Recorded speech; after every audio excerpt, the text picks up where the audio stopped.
దేవుని సన్నిధికి వచ్చేటప్పుడు ఏం తీసుకొని రావాలి? బైబిల్ అయినా మర్చిపోతావు కానీ సెల్ ఫోన్ మర్చిపోతావా? అది అన్ని స్థలాలకు కూడా రావాలి అది ఫోను, లేకపోతే వాడికి నెమ్మది ఉండదు. బెడ్రూమ్లో ఉండాలా, వేరే రూమ్లో కూడా ఉండాలా. సార్లు ఎక్కడ దొంగతనం అయిపోద్దా ఫోను, ఎవరి చేతిలో పడిపోద్దని దిండులోపు కవర్లో కూడా వేసే చరిత్రలు కూడా లేవా? వాటిని మర్చిపోవు.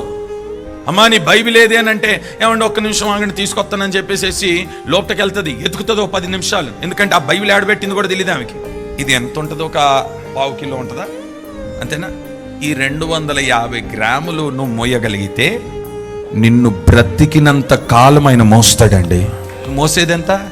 కానీ జీవిత కాలం అంతా నేను మోస్తున్నాడు కదా, మరి దీన్ని ఎందుకు మోయలేకపోతున్నావు? కొంతమందికి బైబిల్ పట్టుకొని రావడం సిగ్గు. ఈ కాలేజ్ పోరగాళ్ళు ఉన్నారే మన దగ్గర, ఆ బైబిల్ని ఎలా ఎంత స్టైల్గా పట్టుకుంటారో తెలుసా? స్టైల్ బుక్క, దీనిలో జీవం ఉంది.